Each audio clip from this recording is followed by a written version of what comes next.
This happened to me recently. I was on my way home from the bank when someone suddenly called. When I looked back, I could see a man in his late 40s on the road. And he had pretty long, shaggy hair that almost reached his shoulders. Besides that, there were so many small scars on his face which made me feel really uncomfortable. I asked him if he needed any help, and he asked me for some food because he had a 5-year-old girl who was starving. However, it was somehow odd. The way he spoke didn't sound pitiful to me at all. And he was saying it quickly, as if he had memorized the lines. I stared blankly at him for a minute, and then felt anxious. "I'm sorry. I have to go now." I left abruptly. "Hey, hey!" He kept calling from behind me, and then started yelling at me because I didn't turn my head around.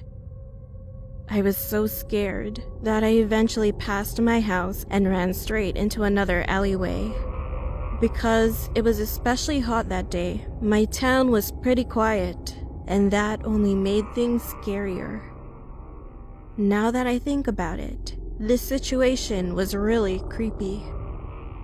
I don't even know where he came from. I didn't hear any footsteps, but when I looked back, the man walked right in front of me, asking for food again.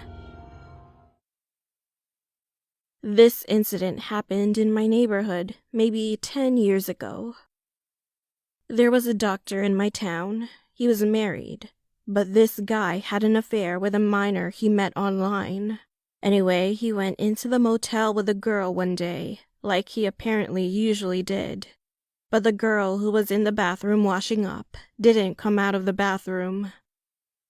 When he finally went inside, he found out that the girl accidentally slipped on the wet floor and died because of a concussion. But he couldn't call 911 because he was embarrassed. He had to keep his social status, and he had a wife and family, you know. So he began to do something terrible and unbelievable. He dismembered her body and cut her into bite-sized morsels to reduce her volume. He then began to eat her guts and flesh.